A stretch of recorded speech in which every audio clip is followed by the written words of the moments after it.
Grand Rising, blessed babies, Grand Rising Collective. I wanted to come to you this morning with a message, and I think that people don't really understand what emotional intelligence is, or what it can look like if someone lacks it, or what it looks like if someone has it. I also think that the people I think that people connect emotional intelligence with people who are traumatized, which in a sense, yes, goes together. But I don't see people connecting emotional intelligence with people who are family based. So let me break it down what I mean, because I'm probably not making sense right now. So let me get out what I'm trying to say.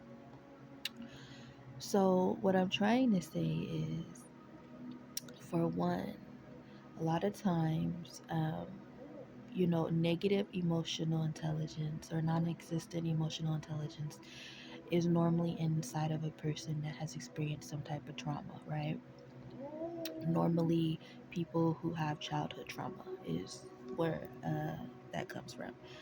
But I don't really hear people talk about the individuals that come from a full fledged family home, two-parent household, sister, brothers, what have you, and still lack emotional intelligence.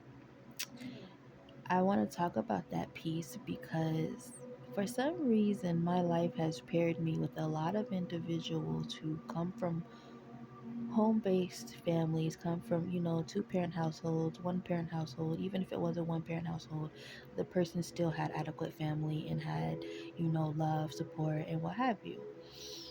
And what I've noticed around some of these individuals that come from family based environments is that these are the individuals that will sometimes lack emotional intelligence. And the reasoning is because 9 times out of 10, when a person has a support system, yes, they get support, but they also get enablers. And then, if anyone doesn't know what an enabler is, an enabler is someone that basically just gives you what you want, even though they know it's not good for you, because they're fearful of hurting your feelings, or they don't want to see you cry or be sad. It's kind of like for us parents when we don't want to see our children sad, so we just give them candy or whatever they want. We're enabling them, their behavior, even though we know that they need to sit down, be quiet, and listen. That's what an enabler is, or an example. So when we have these individuals that come from family homes and they're lacking emotional intelligence or emotional something,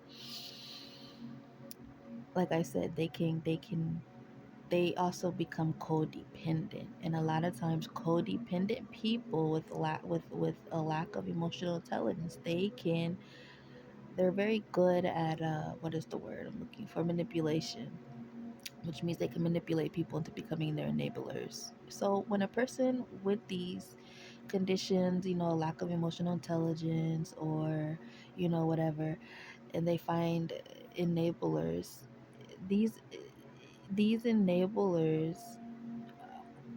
are simply just allowing this person to do whatever they want, even though they know it's not good for them. um, they see that these people have certain behavioral patterns that are negative, whether it's being violent, whether it's being nasty by the mouth, just being, judgmental, and just in harsh ways, just a harsh person, always trying to tear someone down. It could also be a narcissist. I'm pretty sure everybody knows what a narcissist is by now. Um, and this can be very, very dangerous. Let's see, I'm losing my train of thought because I feel like when I be trying to get these messages out, here come all these spirits trying to shut me up and making me forget. But when this enabling happens, it doesn't give room for the individual to ever learn what they're doing wrong, because they always have someone feeding them, oh well, yeah, it's just this, or they're giving them excuses. And this is where these individuals get these excuses from their enablers.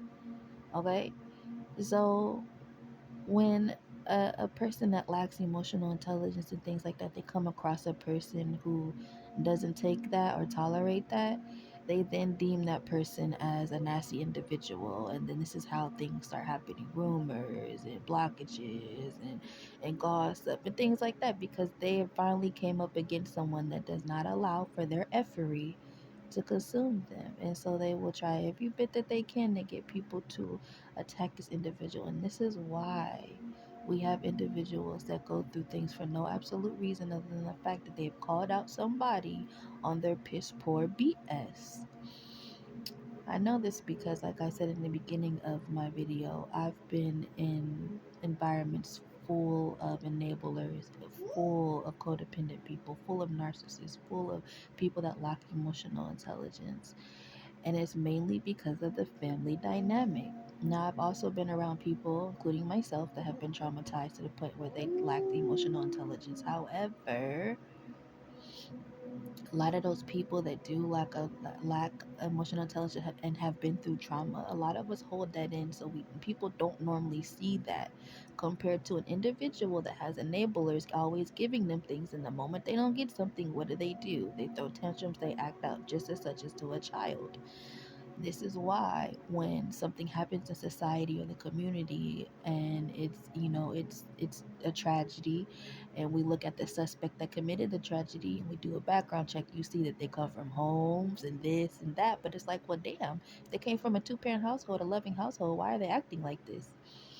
Listen, just because you come from a family or a two-parent household or a one-parent loving household, whatever, doesn't mean that those people are getting the adequate care for their emotional needs met. It does not mean that. This is why I can't stand when people get all into their feelings about a child not having two parents or one parent, whatever. A child or person could have two parents and still be left unattended. I want people to understand that just because a person who has been raised in a two-parent household doesn't mean they have everything that qualifies them to be a decent human being. That's why you have individuals that never had anything and can be a decent human being. So this is why I can't stand labels. This is why I can't stand judgments or none of the sort, because people are in this aspect of where, oh well, this means this and this means that and this. No, it's not gonna always fall like that. So this is why people need to understand and be willing to open up their minds and listen when people are trying to educate y'all on things about stuff that society has made y'all feel like is normal. Everything that glitters is not gold, and everything ain't gonna be sweet, baby. It's not sugar. We don't live in Candyland. So I just want this message to come out and people to be aware of what things really are, okay? And be mindful. If you see something, you feel something, and you feels uncomfortable or off to you, then it probably is, and you should let that go. So, with that being said, I hope everyone has a wonderful day. Happy Hump Day. It is Wednesday. We're gonna get through the rest of the week, y'all, and have a great one. See you later.